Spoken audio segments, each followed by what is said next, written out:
ಓಂ ಶಾಂತಿ ವೀಕ್ಷಕರೇ, ಅಭಿಮಾನಿಗಳೇ, ಗುರುಮಕ್ಕಳೇ, ಭಕ್ತರೇ, ನಿಮ್ಮೆಲ್ಲರೂ ಒಳ್ಳೆಯದಾಗಲಿ ಮಿತ್ರರೇ. ಇವತ್ತು ನಾನು ನಿಮಗೆ ಸಮುದ್ರ ನೊರೆ ಅಥವಾ ಕ್ಷೀರಸಾಗರದಲ್ಲಿ ಬಂದಂಥ ಅಮೃತದ ಒಂದು ಸ್ಫಟಿಕ, ಅಮೃತ ಸ್ಫಟಿಕ, ಸಮುದ್ರ ನೊರೆಯ ಅಮೃತದ ಸಾಗರ, ಕ್ಷೀರಸಾಗರ ಮಂಥನದ ಒಂದು ಅಮೃತ ಸ್ಫಟಿಕ, ಇದ್ರ ಬಗ್ಗೆ ನಾನು ನಿಮಗೆ ಪರಿಚಯಿಸ್ತೀನಿ. ವೀಕ್ಷಕರೇ ಗಮನಿಸಿ ನೋಡಿ, ಇದು ಕ್ಷೀರಸಾಗರ. ನಿಮ್ಗೆ ಗೊತ್ತಿದೆ ಕ್ಷೀರಸಾಗರ ಮಂಥನ, ಅಲ್ಲಿ ವಿಷಾನೂ ನೊರೆಯಾಗಿ ಬರುತ್ತೆ, ಅಮೃತ ಕಳಸಾನೂ ಸಿಗುತ್ತೆ. ನೋಡಿ, ಮೊದಲು ನಾವು ದೈಹಿಕವಾಗಿ ಶಾರೀರಿಕವಾಗಿ ಏನೆಲ್ಲ ಉಪಯೋಗ ಆರೋಗ್ಯಕ್ಕೆ ಇದರಿಂದ ಅದನ್ನು ಪರಿಚಯಿಸ್ತೀನಿ. ಆಮೇಲೆ ಮಾನಸಿಕವಾಗಿ ಭೂತ ಪ್ರೇತ ಪಿಶಾಚಿ ದೆವ್ವ ದುಷ್ಟಶಕ್ತಿ ನೆಗೆಟಿವ್ ಎನರ್ಜಿ ಅಂತೀವಲ್ಲ, ಅದ್ರ ಬಗ್ಗೆ ನಾನು ಪರಿಚಯಿಸ್ತೀನಿ.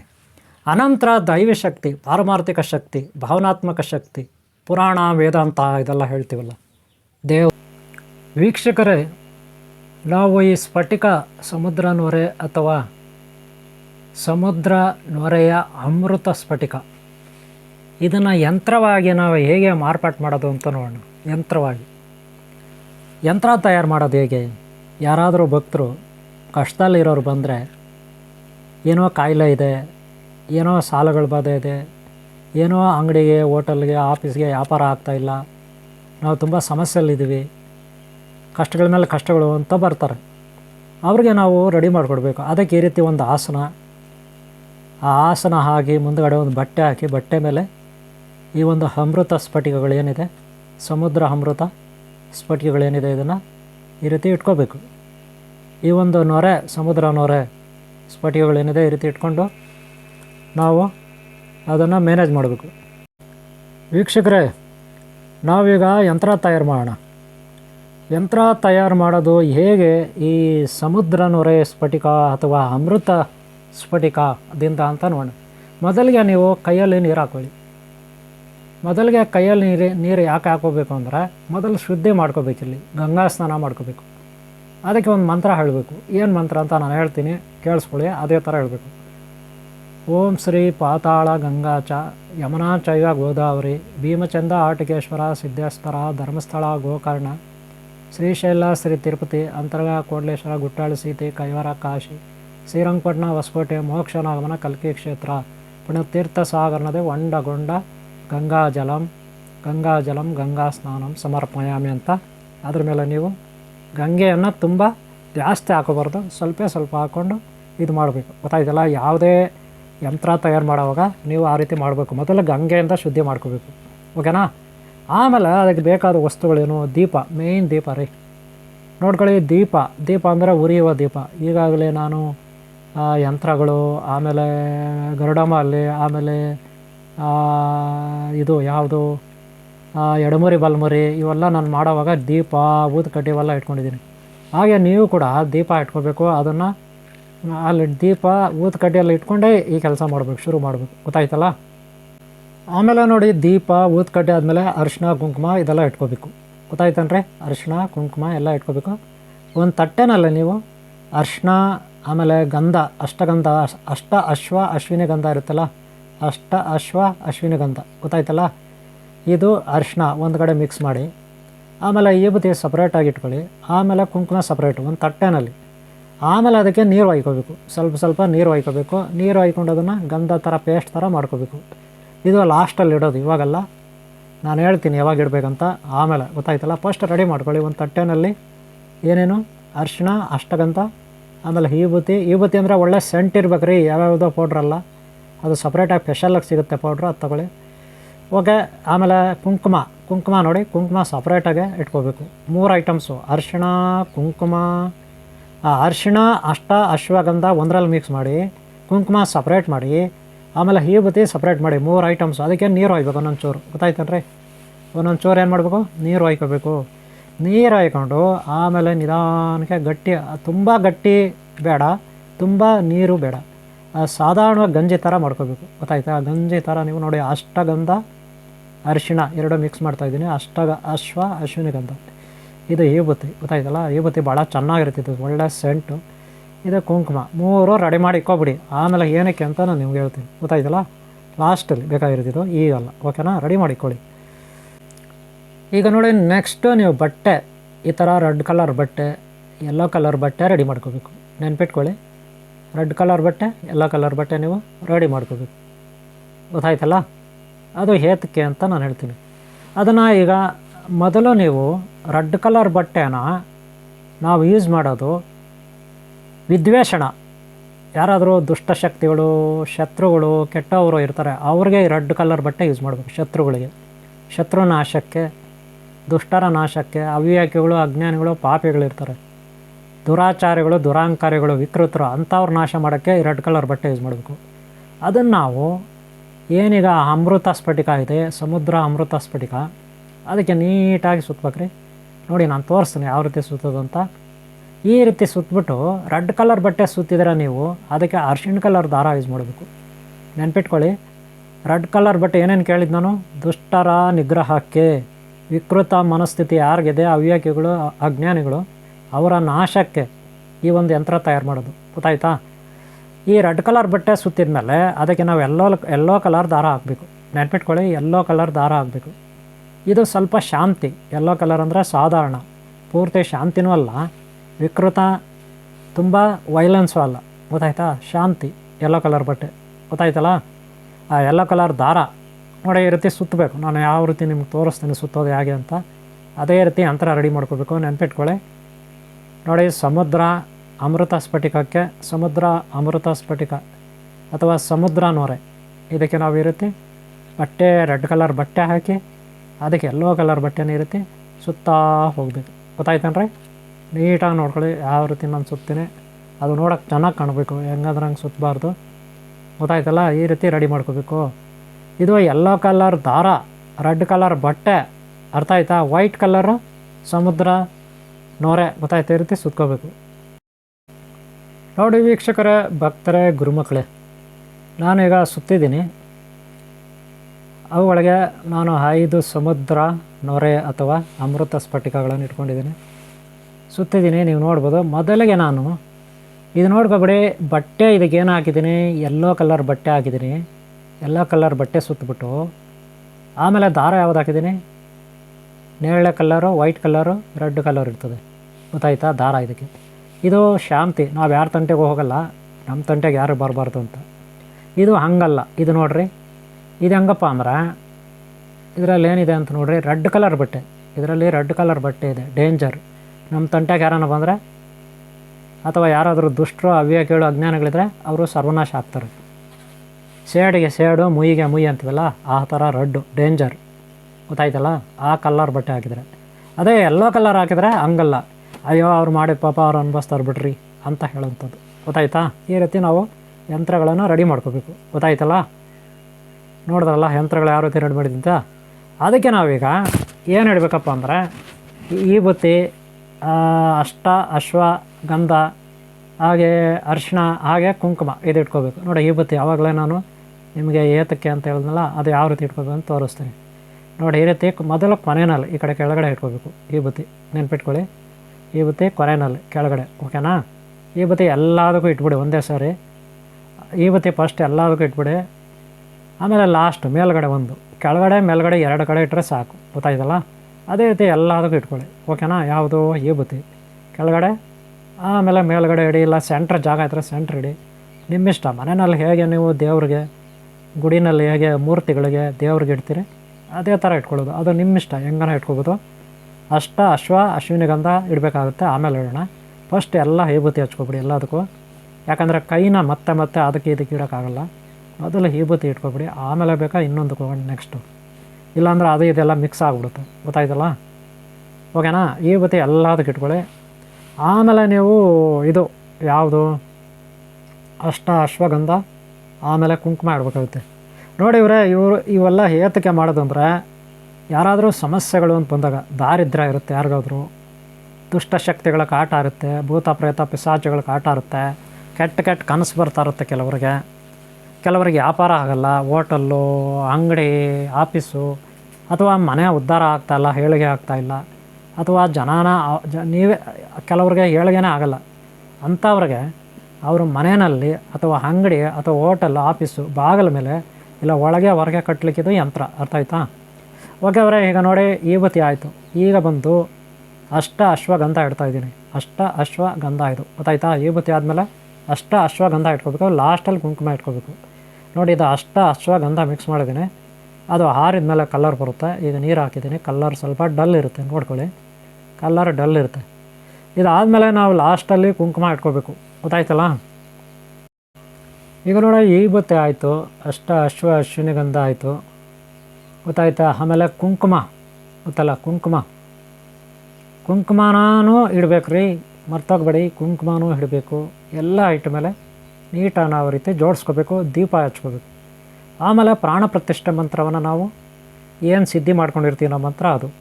ಪ್ರಾಣ ಪ್ರತಿಷ್ಠೆ ಮಂತ್ರ ಅಂದರೆ ಯಾವುದಪ್ಪ ಅಂದರೆ, ಇದಕ್ಕೆ ಸಾಮಾನ್ಯವಾಗಿ ಸಮುದ್ರ ರಾಜ ಇರ್ತಾರೆ. ಯಾರು?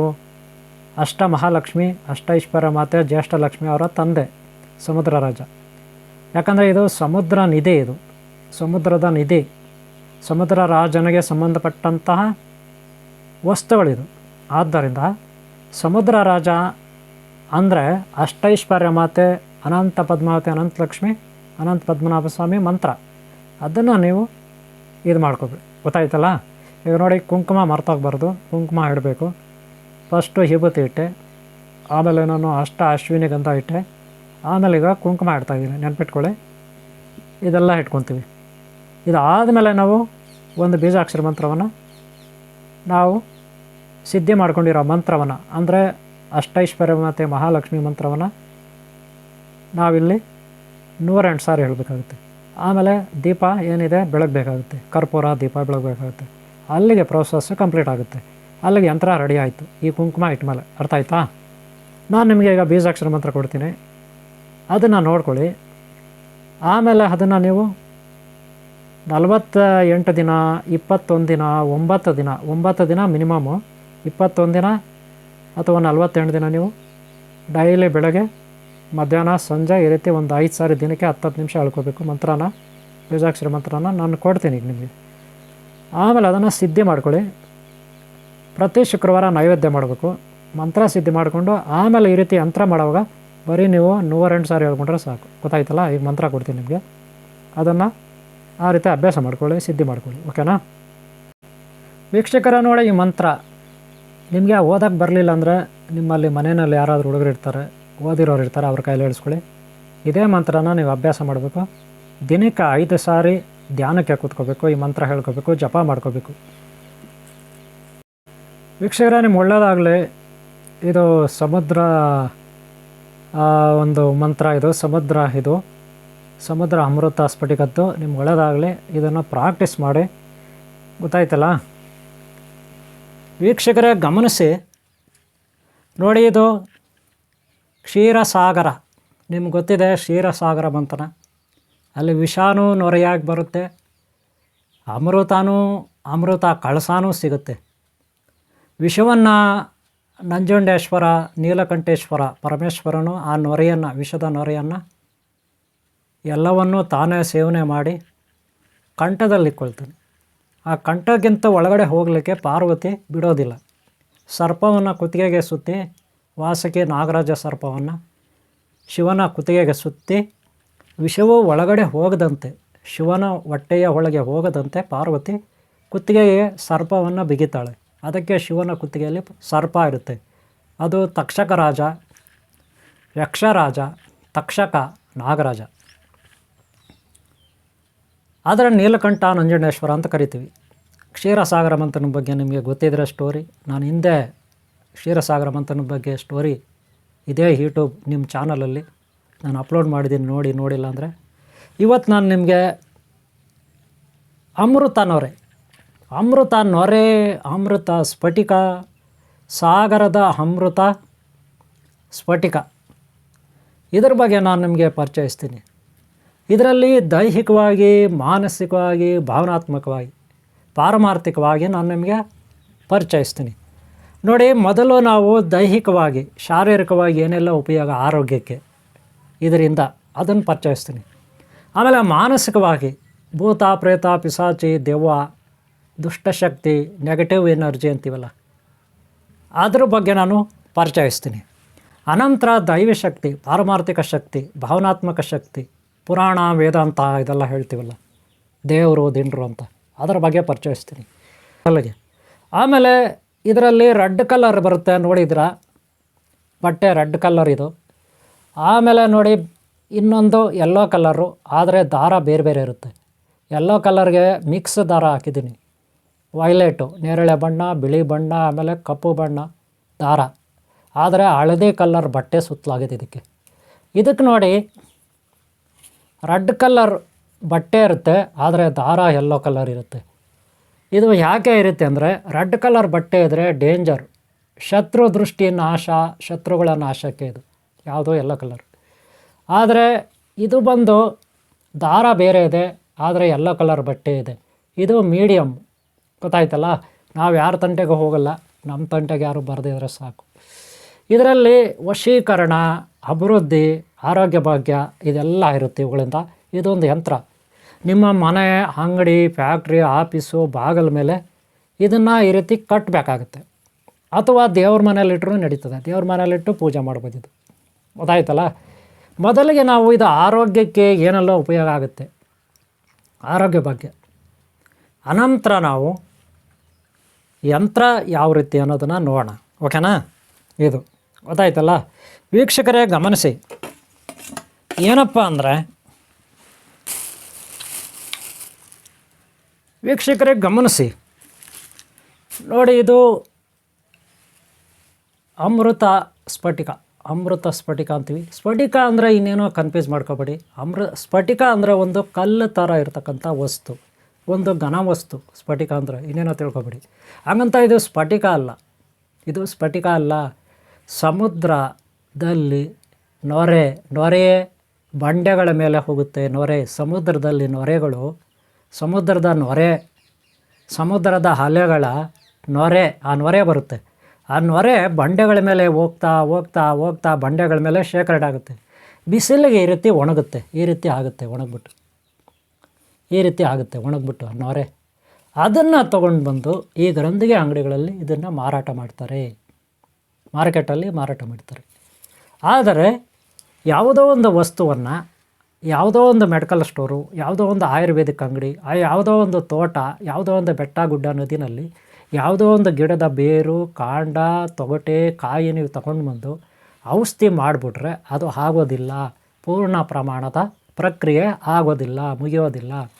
ನೀವು ಯಾವುದೇ ವಸ್ತುವನ್ನು ಈ ಪ್ರಕೃತಿಯಲ್ಲಿ ತಗೊಳ್ಳಿ, ಅದು ಗ್ರಹ, ತಾರಾ, ನಕ್ಷತ್ರ, ಅಣುರೇಣು ತುನಕಷ್ಟದಲ್ಲೂ ಆ ಸಾಕ್ಷಾತ್ ಭಗವಂತ ಶ್ರೀಮನ್ನಾರಾಯಣ ಶಕ್ತಿ ಇರುತ್ತೆ, ವಿಘ್ನೇಶ್ವರ ಶಕ್ತಿ ಇರುತ್ತೆ, ಕುಮಾರಸ್ವಾಮಿ ಶಕ್ತಿ ಇರುತ್ತೆ, ಬ್ರಾಹ್ಮಿ ಶಕ್ತಿ, ಹರಶಕ್ತಿ, ಶಿವಶಕ್ತಿ ಇರುತ್ತೆ, ಸರ್ವ ದೇವತಾ ಗುರುಶಕ್ತಿ, ಪ್ರಕೃತಿ ಶಕ್ತಿ ಇರುತ್ತೆ. ಅದಕ್ಕೆ ನಾವು ಯಾವುದೇ ವಸ್ತು ತಂದರೂ ಅದಕ್ಕೆ ಮಂತ್ರ ದೀಕ್ಷೆ ಆಗಬೇಕು, ಪ್ರಾಣ ಪ್ರತಿಷ್ಠೆ ಆಗಬೇಕು. ನೀವು ಯಾವುದೇ ಔಷಧಿ ತಗೊಳ್ಳಿ ಗೌಪ್ಯವಾಗಿರಬೇಕು, ಯಾರಿಗೂ ತೋರಿಸ್ಕೋಬಾರ್ದು. ಔಷಧಿಗಳನ್ನು, ಮಾತ್ರೆಗಳನ್ನು ನೀವೇ ಪರ್ಸ್ನಲ್ಲಾಗಿ ತೊಗೋಬೇಕು. ಅದಕ್ಕೆ ಮಂತ್ರ ದೀಕ್ಷೆ ಗುರುಗಳಿಂದ ಆಗಬೇಕು.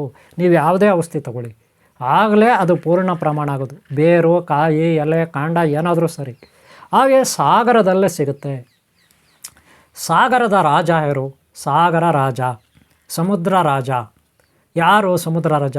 ಅಷ್ಟೈಶ್ವರ್ಯ ಮಾತೆ ಮಹಾಲಕ್ಷ್ಮಿ ಹಾಗೂ ಜ್ಯೇಷ್ಠ ಲಕ್ಷ್ಮಿ ಅವರ ಪಿತಾಮಹ ಸಾಗರ ರಾಜ. ಅವರ ಅಪ್ಪಣೆ ಇಲ್ಲದೆ ನಾವೇನೂ ಮಾಡೋಕ್ಕಾಗಲ್ಲ.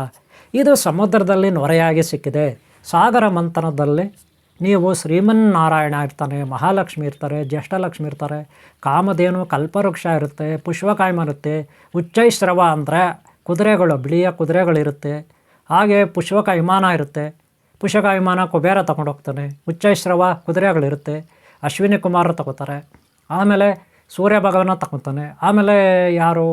ಇಂದ್ರದೇವನಿಗೆ ಐರಾವತ, 5 ಸೊಂಡಲಿರುವ 5 ತಲೆ ಇರುವ ಆನೆ. ಹಾಗೆ ವಜ್ರ ವೈಡೂರುಗಳು, ಅಮೃತ ಕೂಡ ಸಿಗುತ್ತೆ ಅಲ್ವಾ. ಇನ್ನು ಮಹಾಲಕ್ಷ್ಮಿಯನ್ನು ಶ್ರೀಮನ್ನಾರಾಯಣ ಮದುವೆ ಮಾಡ್ಕೊತಾನೆ ಅಲ್ವಾ. ಹೀಗೆ ಅವರವರು ಏನೇನಿದೆ ಅಲ್ಲಿ ಸಮುದ್ರ ಏನು ಕ್ಷೀರಸಾಗರ ಮಂಥನ ಆಯಿತು, ದೇವತೆಗಳು, ದೈತ್ಯರು ಎಲ್ಲ ಸೇರಿ ಮಾಡ್ತಾರಲ್ಲ ಕ್ಷೀರಸಾಗರ ಮಂಥನ. ಆಗ ಅವರವರು ಹಂಚ್ಕೊಬಿಡ್ತಾರೆ ಬಂದಿದ್ದು. ಆದರೆ ನೊರೆ ವಿಷ ಅಂತ ಬರುತ್ತೆ, ಅದನ್ನು ಉಪ್ಪು ನೀರು, ಉಪ್ಪಿನ ನೊರೆ ಅಂತ ಕೂಡ ಕರೀತಾರೆ ಕೆಲವರು. ಹಂಗಂತ ಉಪ್ಪಿನ ನೊರೆ ಬೇರೆ, ನೆನ್ಪಿಟ್ಕೊಳ್ಳಿ, ಇದೇ ಬೇರೆ ಇರುತ್ತೆ, ನೆನ್ಪಿಟ್ಕೊಳ್ಳಿ. ಇದನ್ನು ನಾವು ಎಲ್ಲರೂ ನೊರೆ ಸ್ಫಟಿಕ, ನೊರೆ ಗಡ್ಡೆ, ನೊರೆ ಕಲ್ಲು ಹಿಂಗೆಲ್ಲ ಕರೀತಾರೆ ಇದನ್ನು. ಓಕೆನಾ? ನೊರೆ ಜಡ ವಸ್ತು ಅಂತ ಕೂಡ ಕರೀತಾರೆ, ಸಮುದ್ರ ನೊರೆ ಅಂತ ಕೂಡ ಇದನ್ನು ಕರೀತಾರೆ. ಇರಲಿ, ಆದರೆ ಇದನ್ನು ದೈಹಿಕವಾಗಿ ಏತಕ್ಕಾಗುತ್ತೆ ಅಂತ ಒಂದು ಸಾರಿ ನಾವು ನೋಡೋಣ. ಮೊದಲಿಗೆ ಚರ್ಮ ರೋಗಗಳು, ಮೈ ಮೇಲೆ ಚರ್ಮ ರೋಗಗಳಿರುತ್ತೆ. ಏನು ಈ ಕೆನ್ನೆಗೆ, ಮುಖದ ಮೇಲೆ ಎಲ್ಲ ಚರ್ಮ ರೋಗ, ಸ್ಕಿನ್ ಎಲ್ಲ ರೋಗ, ಏನೋ ಒಂದು ರೋಗ, ಅಲರ್ಜಿ ಅಂತೀವಿ. ಕೈಗಳ ಮೇಲೆ, ಕಾಲುಗಳ ಮೇಲೆ, ಹೊಟ್ಟೆ ಮೇಲೆ, ಬೆನ್ನ ಮೇಲೆ ಎಲ್ಲ ಕಡೆ ಇರುತ್ತೆ ಚರ್ಮ ರೋಗ. ಅದಕ್ಕೆ ಇದನ್ನು ಪುಡಿ ಮಾಡಬೇಕು. ಇದನ್ನು ಪುಡಿ ಮಾಡಿ ಏನು ಮಾಡಬೇಕು? ಚರ್ಮ ರೋಗಕ್ಕೆ ಯಾವ ರೀತಿ ಬಳಸಬೇಕು ಗೊತ್ತಾಯ್ತಾ? ಚರ್ಮ ರೋಗಕ್ಕೆ ಯಾವ ರೀತಿ ಬಳಸಬೇಕು ಅನ್ನೋದನ್ನು ನಾನು ನಿಮಗೆ ಈಗ ಡೀಟೇಲಾಗಿ ಹೇಳ್ತೀನಿ, ನೋಡ್ಕೊಳ್ಳಿ. ಚರ್ಮ ರೋಗಕ್ಕೆ ಇದು ಯಾವ ರೀತಿ ಬಳಸಬೇಕು ನೋಡ್ಕೊಳ್ಳಿ ವೀಕ್ಷಕರೇ. ಇದು ಬಂದು ಭಾಳ ಮೆತ್ತಗಿರುತ್ತೆ, ಒಳ್ಳೆ ಥರ್ಮೋಕಾಲರ್ ಬೆಂಡ್ ಇರುತ್ತಲ್ಲ ಆ ಥರ ಮೆತ್ತಗಿರುತ್ತೆ. ನೀವು ಕೈಯೆಲ್ಲ ಬೇಕಾದ್ರೆ ಅದನ್ನು ಪುಡಿ ಮಾಡ್ಬೋದು. ತುಂಬ ಮೆತ್ತಗಿರುತ್ತೆ, ಪುಡಿ ಆಗಿಬಿಡುತ್ತೆ ಕೈಯಲ್ಲಿ ಮಾಡಿದ್ರು. ಈ ಪುಡಿಯನ್ನು ನೀವು ಚರ್ಮದ ರೋಗ ಯಾರ್ಯಾರಿಗಿದೆ, ಅಲರ್ಜಿ ಯಾರ್ಯಾರಿಗಿದೆ, ಅವರು ಆ ಚರ್ಮದ ಅಲರ್ಜಿ ಇರೋ ಕಡೆ ಈ ಪುಡಿಯನ್ನು ಹಚ್ಚಬೇಕು, ಪುಡಿಯನ್ನು ಹಾಕಬೇಕು, ಚಿಮುಕಿಸ್ಬೇಕು. ಗೊತ್ತಾಯ್ತಲ್ಲ? ಅನಂತರ ಇದು ನೋಡಿ, ನಮ್ಮ ಹಲ್ಲುಗಳು ನೋವಿದ್ದರೆ ಹಲ್ಲುಗಳನ್ನು ಶುದ್ಧಿ ಮಾಡ್ಕೊಳ್ಳೋಕ್ಕೆ ಇದರ ಪುಡಿಯನ್ನು ನಾವು ಯಾವ ರೀತಿ ಬಳಸೋದು, ಹಲ್ಲಿನ ಪುಡಿಯನ್ನು ನೋಡ್ಕೊಳ್ಳಿ. ಕೆಲವ್ರಿಗೆ ಈ ಒಸಡುಗಳು ಎಲ್ಲ ಊದ್ಕೊಳ್ಳುತ್ತೆ, ರಕ್ತ ಸುರಿಯುತ್ತೆ, ಏನೇನೋ ಆಗುತ್ತೆ, ಉಳ್ಕಲ್ಲಿರುತ್ತೆ, ಹಲ್ಲುಗಳಲ್ಲಿ ಹುಳ ಇರುತ್ತೆ. ಅಂಥವರು ಈ ಪುಡಿಯನ್ನು ಹಲ್ಲು ಪುಡಿಯಾಗಿ ಬಳಸ್ಬೋದು, ಹಲ್ಲಿನ ಪುಡಿಯಾಗಿ ಬಳಸ್ಬೋದು. ನೆನ್ಪಿಟ್ಕೊಳ್ಳಿ, ಹಲ್ಲಿನ ಪುಡಿಯಾಗಿ ಸಹ ಬಳಸ್ಬೋದು. ಇದು ಜ್ವರ ಬಂದರೆ ಯಾರಿಗಾದರೂ ಜ್ವರ ಆದರೆ ಯಾವ ರೀತಿ ಬಳಸೋದು ಇದನ್ನು? ವೀಕ್ಷಕರೇ, ಮಿತ್ರರೇ, ಯಾರಿಗಾದರೂ ಜ್ವರ ಬಂದರೆ ಇದರ ಪುಡಿಯನ್ನು ಗುಲಾಬಿ ಇರುತ್ತಲ್ಲಪ್ಪ, ಗುಲಾಬಿ ನೀರಿನೊಂದಿಗೆ ಈ ಪುಡಿಯನ್ನು ಮಿಕ್ಸ್ ಮಾಡಿ ನಾವು ಸೇವನೆ ಮಾಡ್ಬೋದು. ಜ್ವರಕ್ಕೆ, ಒಳ ಸುಡುವಿಕೆ, ಶರೀರದಲ್ಲಿ ಬಿಸಿ ಇದ್ದರೆ ಅದಕ್ಕೆಲ್ಲ ಆಗುತ್ತೆ. ಗೊತ್ತಾಯ್ತಲ್ಲ? ಮತ್ತು ಇದು ಕಣ್ಣು ಸಮಸ್ಯೆ ಇದ್ದರೆ ಇದರ ಪುಡಿಯನ್ನು ಮೇಕೆ ಹಾಲಿನಲ್ಲಿ ಈ ಪುಡಿಯನ್ನು ಬೆರೆಸಿ ಕಣ್ಣಿನ ಸಮಸ್ಯೆ, ಕಣ್ಣು ಊದ್ಕೊಂಡಿದ್ರೆ, ಕಣ್ಣಲ್ಲಿ ಏನನ್ನು ಬಿದ್ದಿದ್ರೆ, ಗಾಯ ಆಗಿದ್ರೆ ಆ ಥರ ಅದಕ್ಕೂ ಸಹ ಯೂಸ್ ಮಾಡ್ತಾರೆ. ಗೊತ್ತಾಯ್ತಲ್ಲ? ಆಮೇಲೆ ಕರುಳು ಸಮಸ್ಯೆ, ಹೊಟ್ಟೆ ಒಳಗೆ ಕರುಳುಗಳು, ಹುಣ್ಣು ಅಥವಾ ಬೇರೆ ಇನ್ನೇನೇನಿದ್ರೆ ಆ ಸಮಸ್ಯೆಗೂ ಸಹ ಇದನ್ನು ಬಳಸ್ತಾರೆ. ನೆನಪಿಟ್ಕೊಳ್ಳಿ. ಮತ್ತು ಯಾರಾದರೂ ಕೆಳಗಡೆ ಬಿದ್ದುಬಿಟ್ಟು ಅಥವಾ ಏನಾದರೂ ಕೊಯ್ಕೊಂಡು ಕೈಯೋ ಕಾಲೋ ಎಲ್ಲಾದರೂ ಗಾಯಗಳಾಗುತ್ತಲ್ಲ ಆಕ್ಸಿಡೆಂಟಾಗಿ, ಆ ಗಾಯಗಳಿಗೆ ಈ ನೀಟಾಗಿ ಪುಡಿಯನ್ನು ಹಚ್ಚಿದ್ರೆ ಗಾಯಗಳು ವಾಸಿ ಆಗುತ್ತೆ. ಈ ರೀತಿ ನಾನಾ ರೀತಿಯ ಉಪಯೋಗಗಳು ದೈಹಿಕವಾಗಿ ಈ ಒಂದು ಸ್ಫಟಿಕದಿಂದ ಮನುಷ್ಯನಿಗಾಗುತ್ತೆ. ಅರ್ಥ ಆಯ್ತಲ್ಲ? ನೋಡಿದ್ರಲ್ಲ ನೀವು, ದೈಹಿಕವಾಗಿ ಮನುಷ್ಯನಿಗೆ ಆರೋಗ್ಯಕ್ಕೆ ಯಾವ್ಯಾವ ರೀತಿ ಇದು ಬಳಕೆ ಆಗುತ್ತೆ ಅಂತ ನಾನು ನಿಮಗೆ ಎಕ್ಸ್ಪ್ಲೈನ್ ಮಾಡಿದ್ದೀನಿ. ಆರೋಗ್ಯಕ್ಕೆ, ದೈಹಿಕವಾಗಿ, ಆರೋಗ್ಯಕ್ಕಾಗಿ ಇದನ್ನು ನಾವು ಯಾವ ರೀತಿ ಬಳಸೋದು ಅಂತ ನಾನು ನಿಮಗೆ ಎಕ್ಸ್ಪ್ಲೈನ್ ಮಾಡಿದ್ದೀನಿ. ಓಕೆನಾ? ಇನ್ನು ನಾವು ಎರಡನೇದಾಗಿ, ಇದು ಮೊದಲನೇದು ದೈಹಿಕವಾಗಿ, ಈಗ ಎರಡನೇದಾಗಿ ಮಾನಸಿಕವಾಗಿ ಕೆಟ್ಟ ಸ್ವಪ್ನಗಳು, ದುಷ್ಟ ಶಕ್ತಿಗಳು, ಬ್ರಹ್ಮರಾಕ್ಷಸ ಬಾಧೆ, ಭೂತ ಪ್ರೇತ ಪಿಶಾಚಿಗಳ ಬಾಧೆ ಇದೆಲ್ಲವೂ ಇರುತ್ತೆ. ಅವುಗಳನ್ನು ತನ್ನ ಅಧೀನದಲ್ಲಿಟ್ಕೊಳ್ಳೋದು ಯಾರು? ರುದ್ರ, ಮಹಾರುದ್ರ, ನೀಲಕಂಠೇಶ್ವರ, ನಂಜುಂಡೇಶ್ವರ. ಗೊತ್ತಾಯ್ತಾ? ಹಾಗೆ ನಮ್ಮ ಜೀವನದಲ್ಲಿ ಬರ್ತಕ್ಕಂಥ ಎಲ್ಲ ಕಷ್ಟಗಳು, ಸಮಸ್ಯೆಗಳನ್ನು ನಾವು ಹಾಗೆ ಗಂಟ್ಲಲ್ಲೇ ನುಂಗ್ಕೋಬೇಕು. ಬಾಯಿ ಬಿಟ್ಟು ಎಲ್ಲಂದ್ರಲ್ಲಿ ಹೇಳ್ಕೋಬಾರ್ದು. ನಾವು ಇಲ್ಲಿಗೆ ನುಂಗ್ಕೋಬೇಕು ನಮ್ಮ ಸಮಸ್ಯೆಗಳನ್ನು, ಕಷ್ಟಗಳನ್ನು. ಅದಕ್ಕೆ ನಂಜುಂಡೇಶ್ವರ, ನೀಲಕಂಠೇಶ್ವರ ಅಂತ ಕರೀತಾರೆ. ಆ ಸಮಸ್ಯೆಗಳ ಬಗ್ಗೆ ಇರಬೇಕಂದ್ರೆ ದೈಹಿಕವಾಗಿ ಏನಪ್ಪ ಅಂದರೆ, ಇದು ದೈಹಿಕವಾಗಾಯಿತು. ಈಗ ಮಾನಸಿಕವಾಗಿ ಕೆಟ್ಟ ಸ್ವಪ್ನಗಳು, ಇದು ಬರಲಿಕ್ಕೆ ಇದು ಯಂತ್ರ ಇರುತ್ತೆ. ಇದರಲ್ಲಿ ಎರಡು ಥರ, ಒಂದು ನೋಡಿ ರೆಡ್ಡು, ಇನ್ನೊಂದು ಬೇರೆ ಕಲ್ಲರು. ಗೊತ್ತಾಯ್ತಲ್ಲ? ಇದು ನೋಡಿ ಬೇರೆ ಕಲರ್ ದಾರ ಇದೆ. ಇದು ನೋಡಿ ರೆಡ್ ಕಲರ್ ಹಾಕಿದ್ದೀನಿ, ಇದರಲ್ಲಿ ಯೆಲ್ಲೋ ಕಲರ್ ಹಾಕಿದ್ದೀನಿ, ಆದರೆ ದಾರ ಬೇರೆ. ಇದರಲ್ಲಿ ನೋಡಿ ರೆಡ್ ಕಲರ್ ಬಟ್ಟೆ ಇದೆ, ಯೆಲ್ಲೋ ಕಲರ್ ದಾರ ಇದೆ. ನೋಡಿರಿ, ರೆಡ್ ಕಲರ್ ಏನಿದ್ರು ಬಟ್ಟೆ ಡೇಂಜರ್, ಶತ್ರು ದೃಷ್ಟಿ ನಾಶಕ್ಕಿದು. ಗೊತ್ತಾಯ್ತಲ್ಲ? ಕೆಟ್ಟ ರೋಗಗಳ ನಾಶಕ್ಕೆ, ನೆಗೆಟಿವ್ ಎನರ್ಜಿ ನಾಶಕ್ಕಿದು. ಇದು ಏನಂದರೆ ಯೆಲ್ಲೋ ಕಲರ್ ಬಟ್ಟೆ ವಶೀಕರಣಕ್ಕೆ, ಅಭಿವೃದ್ಧಿಗೆ, ಇನ್ನೊಂದು ಮತ್ತೊಂದಕ್ಕೆ. ಗೊತ್ತಾಯ್ತಲ್ಲ. ಇದನ್ನು ಬಾಗಿಲ ಮೇಲೆ, ಅಂಗಡಿ, ಮನೆ, ಆಫೀಸು, ಇನ್ನೆಲ್ಲೋ ಸರಿ ಬಾಗಿಲ ಮೇಲೆ ಕಟ್ಟಬೇಕು. ಗೊತ್ತಾಯ್ತಲ್ಲ. ಇದಕ್ಕೆ ಬೀಜಾಕ್ಷರ ಮಂತ್ರ ಮಾಡಿ ಪ್ರಾಣ ಪ್ರತಿಷ್ಠೆ ಈಗಾಗಲೇ ಇದನ್ನು ನಾನು ಮಾಡಲಾಗಿದೆ ನಿಮಗೆ. ಈಗಾಗಲೇ ನಾನು ಮಾಡಿದ್ದೀನಿ. ನಿಮಗೆ ಇದನ್ನು ಯಾವ ರೀತಿ ಮಾಡೋದು ಅಂತ ತೋರಿಸಿದ್ದೀನಿ. ನಿಮ್ಗೆ ಗೊತ್ತಿದೆ ಅಲ್ವಾ, ಯಾವ ರೀತಿ ಮಾಡೋದು ಅಂತ ತೋರಿಸಿದ್ದೀನಿ ಅಲ್ವಾ, ನೋಡ್ಕೊಂಡಿದ್ರೆ. ಓಕೆ, ಇದನ್ನು ಕಟ್ಟಿ ನೀವು ಮನೆಗಳ ಮೇಲೆ ಕಟ್ಟಿ, ಅಂಗಡಿ ಮೇಲೆ ಕಟ್ಟಿ, ಅಂಗಡಿ ಬಾಗಿಲ ಮೇಲೆ ಕಟ್ಟಿ, ಅಥವಾ ಆಫೀಸು ಇರ್ತದೆ ಅಲ್ಲಿ ಕಟ್ಟಿ. ಏನಕ್ಕೆ? ವ್ಯಾಪಾರ ಆಗೋಕ್ಕೆ, ಅಥವಾ ಇನ್ನೇನೋ ಅಭಿವೃದ್ಧಿ ಆಗಲಿಕ್ಕೆ, ಅಥವಾ ಏನಾದರೂ ಸರಿ, ಹೋಟೆಲ್ ಆದರೂ ಸರಿ, ಮನೆ ಆದರೂ ಸರಿ, ಇನ್ನೇನೋ ಆದರೂ ಸರಿ. ಗೊತ್ತಾಯ್ತನ್ರಿ? ಇದನ್ನು ಉಪಯೋಗಿಸ್ಕೊಳ್ಳಿ. ಗೊತ್ತಾಯ್ತಲ್ಲ. ಹಾಗೆ ಬ್ರಹ್ಮರಾಕ್ಷಸ ಬಾಧೆ, ಭೂತ ಪ್ರೇತ ಪಿಶಾಚಗಳ ಬಾಧೆ, ಇದೆಲ್ಲಕ್ಕೂ ಆಗುತ್ತಿದ್ದು. ನೀವು ದೇವ್ರ ಮನೇಲಾದರೂ ಇಟ್ಕೊಳ್ಳಿ, ದೇವ್ರ ಮನೇಲಾದರೂ ಇಟ್ಕೊಳ್ಳಿ, ಅಥವಾ ಬಾಗಿಲ ಮೇಲಾದರೂ ಕಟ್ಟಿ, ಮನೆ ಒಳಗಾದ್ರೂ ಕಟ್ಟಿ, ಹೊರಗಾದ್ರೂ ಕಟ್ಟಿ, ಆಫೀಸಲ್ಲಾದರೂ ಕಟ್ಟಿ, ಹೋಟೆಲ್ ಏನಾದರೂ ಸರಿ, ಫ್ಯಾಕ್ಟ್ರಿ ಆದರೂ ಸರಿ. ಇದೇನಿದು? ಇದನ್ನೇ ಕಟ್ಟಬೇಕು. ಸಾಗರದ ನೊರೆ ಅಂತಾರೆ. ಕ್ಷೀರಸಾಗರ ಮಂಥನದಲ್ಲಿ ಬಂದಂತಹ ಶ್ರೀ ನಂಜುಂಡೇಶ್ವರ ಏನಿದ್ದಾನೆ, ಜಗದೀಶ್ವರ, ಸರ್ವೇಶ್ವರನೇನಿದ್ದಾನೆ, ಆ ವಿಷ ಅಂತಾರೋ ಏನೋ ಅಂತಾರೋ ಇರಲಿ, ಆದರೆ ಇದು ನೊರೆ, ಯಾರಿಗೂ ಅಪಾಯ ಇಲ್ಲ. ಸಾಕಷ್ಟು ರೋಗಗಳು ಸಮಸ್ಯೆ ಪರಿಹಾರ ಆಗುತ್ತೆ ಅಂತ ಈಗಾಗಲೇ ನಾನು ನಿಮಗೆ ತಿಳಿಸ್ಕೊಟ್ಟಿದ್ದೀನಿ. ಇನ್ನು ಯಂತ್ರ ತಂತ್ರ ಮಂತ್ರದಲ್ಲಿ ಇದಕ್ಕೆ ಪ್ರಾಣ ಪ್ರತಿಷ್ಠೆ ಆಗಿದೆ. ದೇವತೆಗಳು ಶಕ್ತಿ ಇದರಲ್ಲಿರುತ್ತೆ, ದೈವಿಶಕ್ತಿ. ಯಾರ್ಯಾರ್ದು? ಓಂ ಶ್ರೀ ಸಿದ್ಧಿ ಬುದ್ಧಿ ಧೂಮ್ರಕೇತು ಕಲ್ಕೆ ಚಿಂತಾರ ವಿದ್ಯಾ ಮಹಾಗಣಪತಿದು, ಸುಕಾಲಭ ದೇವತೆದು, ಸಂತೋಷಿ ಮಾತಾದು, ಶ್ರೀ ವಿಲ್ಲಿ ಮಾತಾ ದೇವಸೇನೆ ಮಾತಾ ಕುಮಾರಸ್ವಾಮಿದು, ಮೂಷಕರಾಜ್ ಮಯೂರ ದೇವತೆದು, ಎಲ್ಲ ನಮ್ಮ ಹಿತಶ್ರೀ ದೇವತಾ ಶಕ್ತಿ. ಓಂ ಶ್ರೀ ಅನಂತ ಪದ್ಮಾವತಿ ಅನಂತ ಲಕ್ಷ್ಮಿ ಅನಂತ ಪದ್ಮನಾಭ ಸ್ವಾಮಿ, ಶ್ರೀ ಬ್ರಾಹ್ಮಿದೇವಿ ಸರಸ್ವತಿ, ಶ್ರೀ ವಿದ್ಯಾದೇವಿ ಸರಸ್ವತಿ, ಬ್ರಹ್ಮಾಜಿ. ಹಾಗೆ ಓಂ ಶ್ರೀ ಅನಂತ ಪದ್ಮಾವತಿ ಅನಂತ ಲಕ್ಷ್ಮಿ ಅನಂತ ಪದ್ಮನಾಭ ಸ್ವಾಮಿ ಶಕ್ತಿ. ಈ ಒಂದು ಸಾಗರ ನೊರೆ ಅಥವಾ ಅಮೃತ ಸ್ಫಟಿಕದಲ್ಲಿ ಇರುತ್ತೆ. ಅಮೃತ ಸ್ಫಟಿಕದಲ್ಲಿ ಇರುತ್ತೆ. ಸಾಗರ ಅಮೃತ ಸ್ಫಟಿಕದಲ್ಲಿದು ಇರುತ್ತೆ. ಗೊತ್ತಾಯ್ತಲ್ಲ. ಇದನ್ನು ನೀವು ಬಾಗಿಲ ಮೇಲೆ ಎಲ್ಲಾದರೂ ಕಟ್ಟಬೇಕು. ಆಫೀಸ್ನಲ್ಲಿ, ಆಫೀಸ್ ಆದರೂ ಸರಿ, ಹೋಟೆಲ್ ಆದರೂ ಸರಿ, ನೀವು ಕಟ್ಟಬೇಕು. ಗೊತ್ತಾಯ್ತಲ್ಲ. ಕೇಳಿಸ್ಕೊಂಡ್ರಾ? ನೋಡಿವ್ರೆ, ನೀವು ಬಳಸ್ಕೊಳ್ಳಿ. ನಂಬಿಕೆಯೇ ದೇವರು. ಏನು ಹೇಳಿದ್ನಿ? ನಂಬಿಕೆಯೇ ದೇವರು. ಯಾರೋ ಕೆಲವರು ಸುಳ್ಳು ಹೇಳ್ತಾರೆ, ಬೊಕಾಸ್ ಮಾಡ್ತಾರೆ ಅಂತಾರೆ. ಅವಿವೇಕಿಗಳು, ಅಜ್ಞಾನಿಗಳು ಸುಳ್ಳು ಹೇಳ್ತಾರೆ. ಇವರು ಗುರುಗಳು ಸರಿಯಿಲ್ಲ, ಗುರುಗಳು ಡೋಂಗಿ ಬಾಬಾ, ಇನ್ನೊಂದು ಬಾಬಾ, ಮತ್ತೊಂದು ಬಾಬಾ, ಹಂಗೆಲ್ಲ ಹೇಳ್ತಾರೆ. ಎಲ್ಲಿವರೆಗೂ ಅಜ್ಞಾನ ಇರುತ್ತೆ, ಅಂಧಕಾರ ಇರುತ್ತೆ, ದುಷ್ಟ ಬುದ್ಧಿ ಇರುತ್ತೆ, ನೀಚ ನಿಕೃಷ್ಟ ಇರ್ತಾರೆ, ಅವರೆಲ್ಲ ಕಡೆ ಇರ್ತಾರೆ. ನಿಮ್ಮ ಅಕ್ಕಪಕ್ಕ ಇರ್ತಾರೆ, ಒಳಗೂ ಇರ್ತಾರೆ, ಹೊರಗೂ ಇರ್ತಾರೆ. ಅವ್ರ ವಿಷಯ ನಮಗೆ ಬೇಡ, ಅವ್ರವ್ರು ಮಾಡಿದ್ದು ಅವ್ರ ಹಿಂದೆ ಇರುತ್ತೆ, ಅವ್ರವ್ರು ಮಾಡಿದ್ದು ಅವ್ರು ಅನುಭವಿಸ್ತಾರೆ. ನಾವು ನಂಬ್ತೀವಿ ಯಾರನ್ನು? ದೈವವನ್ನು. ಆ ದೈವ ನಮ್ಮನ್ನು ರಕ್ಷಣೆ ಮಾಡುತ್ತೆ ಅಂತ ನಾವು ನಂಬ್ತೀವಿ. ಆ ದೈವನೇ ಎಲ್ಲ ನೋಡ್ಕೊಳ್ಳುತ್ತೆ. ಕೆಟ್ಟವರ ದುರಾಂಕಾರವನ್ನು ಆ ದೈವನೇ ನೋಡ್ಕೊಳ್ಳುತ್ತೆ. ಯಾರು ಎಷ್ಟೇ ಬ್ಯಾಡ್ ಕಾಮೆಂಟ್ಗಳು ಮಾಡಲಿ, ಕೆಟ್ಟ ಕಾಮೆಂಟ್ಗಳು ಮಾಡಲಿ, ಅವ್ರು ಮಾಡಿದ್ದವರು ಹಾಳಾಗಿ ಹೋಗ್ತಾರೆ. ಅವ್ರ ವಿಷಯ ನಮ್ಗೆ ಬೇಡ. ಓಕೆನಾ? ನಂಬಿಕೆ ದೇವರು.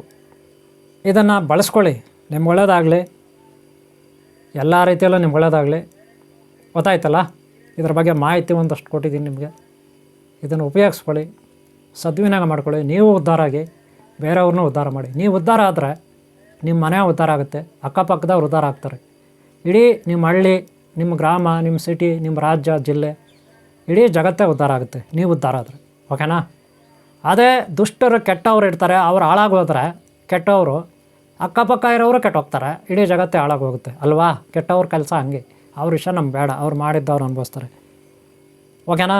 ಇಷ್ಟು ಮಾಹಿತಿ. ಸಮುದ್ರ ನೊರೆ, ಕ್ಷೀರಸಾಗರ ಮಂಥನದ ಅಮೃತ ಸ್ಫಟಿಕ ಏನಾದರೂ ನೀವು ಕರ್ಕೊಳ್ಳಿ, ನಿಮ್ಮಿಷ್ಟ, ಅದು ನಿಮಗೆ ಬಿಟ್ಟಿದ್ದು. ಇದು ಹೇಗೆ ಉಪಯೋಗಿಸೋದಂತ ಇನ್ನೂ ಹೆಚ್ಚಾಗಿ ಗುರುಗಳು ಸಲಹೆ ಪಡ್ಕೊಳ್ಳಿ, ಆಮೇಲೆ ಉಪಯೋಗಿಸ್ಕೊಳ್ಳಿ. ಅತಿಯಾಗಿ ಯಾವುದೋ ಉಪಯೋಗಿಸ್ಬೇಡಿ, ಎಲ್ಲವೂ ಮಿತವಾಗಿರಲಿ. ಒಂದು ಲಿಮಿಟ್ನಲ್ಲಿ, ಒಂದು ನಿಯಮಿತವಾಗಿ ಇದನ್ನು ಉಪಯೋಗಿಸ್ಕೋಬೇಕು. ಓಕೆನಾ? ಆರೋಗ್ಯಕ್ಕೆ, ದೈಹಿಕವಾಗಿ. ಓಕೆನಾ? ಇಷ್ಟು ಹೇಳ್ತಾ ಈ ಒಂದು ಕಾರ್ಯಕ್ರಮದಲ್ಲಿ ಮುಗಿಸ್ತಾ ಇದ್ದೀನಿ. ನಿಮ್ಮೆಲ್ಲರೂ ಒಳ್ಳೆಯದಾಗಲಿ. ಈ ವಿಡಿಯೋ ಎಷ್ಟಾದರೆ ಒಂದು ಲೈಕ್ ಮಾಡಿ, ಹಾಗೆ ಸಬ್ಸ್ಕ್ರೈಬರ್ಗಳಿಂದ ಹಾಕ್ಕೊಳ್ಳಿ. ಹಿಂದಿನ ವಿಡಿಯೋಗಳು ನೋಡಿ, ಮುಂದಿನ ಭಾಗಗಳು ನೋಡಿ. ಓಕೆ? ನಿಮ್ಮೆಲ್ಲರೂ ಒಳ್ಳೆಯದಾಗಲಿ. ಇವರೇ, ನಿಮ್ಮೆಲ್ಲರೂ ಒಳ್ಳೆಯದಾಗಲಿ. ಒಂದು ಲೈಕ್ ಮಾಡೋದು ಮರಿಬೇಡಿ. ಏನಾದರೂ ಹೇಳಬೇಕಾದ್ರೆ ನಾನು ವಾಟ್ಸಪ್ಪಲ್ಲಿ ಬರೀರಿ. ನಿಮ್ಗೆ ಒಳ್ಳೆಯದಾಗಲಿ, ಎಲ್ಲರೂ ಒಳ್ಳೆಯದಾಗಲಿ. ಓಂ ಶಾಂತಿ. ಓಂ ಶಾಂತಿ. ಓಂ ಶಾಂತಿ.